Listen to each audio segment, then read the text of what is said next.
राया star रास्ते से जा रहा था। अचानक उसके सामने बर्फीले दानव प्रकट हुआ। दानव ने राया स्टार के ऊपर हाथ फेरा। पल भर में उसका शरीर पत्थर जैसा जम गया। अगली सुबह जब पिता हरिश्चंद्र ने अपने बेटे को देखा तो उसकी आंखें फटी की फटी रह गईं। राया स्टार अब एक इंसान नहीं, एक कठपुतला बन चुका था। घबराकर वह तुरंत गांव के पुराने तांत्रिक के पास गया। तांत्रिक ने ध्यान लगाया और एक झटके में उसकी आंखें खुल गईं। कांपती आवाज में बोला, ये कोई साधारण दानव नहीं, ये पाताल लोक से आया एक एलियन है जो यूएफओ के जरिए पृथ्वी पर पहुंचा है। यह जीव इंसानों की आत्मा को जमा कर उन्हें अपने जैसा बना देता है। तभी तांत्रिक ने एक प्राचीन मंत्र का जाप किया। हवा कांप उठी और कुछ ही पलों में राय स्टार फिर से इंसान बन गया। डरे हुए स्वर में राय स्टार बोला, बाबा इसका अंत कैसे होगा? तांत्रिक ने फिर ध्यान लगाया और कहा, जब अगली अमावस्या की रात चंद्रमा लाल नहीं नीला होगा और गांव के बीचों बीच एक झूला प्रकट होगा, तब समझ लेना बर्फीले दानव का अंत निकट है। यह कहकर तांत्रिक वहां से गायब हो गया। राय स्टार गांव लौटा और सबको चेतावनी दी, अमावस्या की रात बाहर मत निकलना। लेकिन लोग मानते नहीं थे। जो भी उस रात घर से बाहर निकलता वो कुछ ही पलों में जम जाता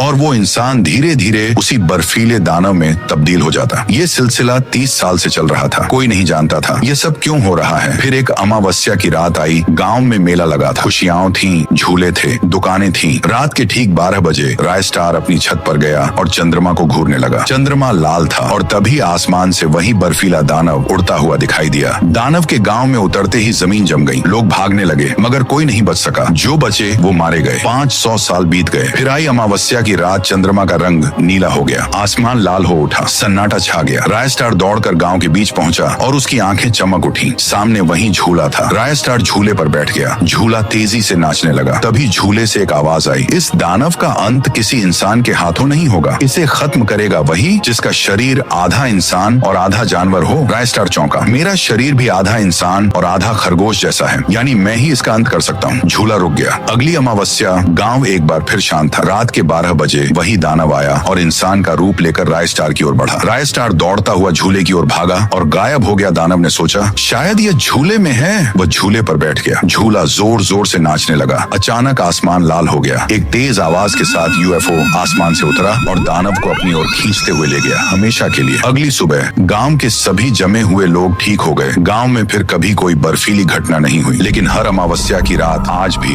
गांव के ऊपर वही यूएफओ घूमता है।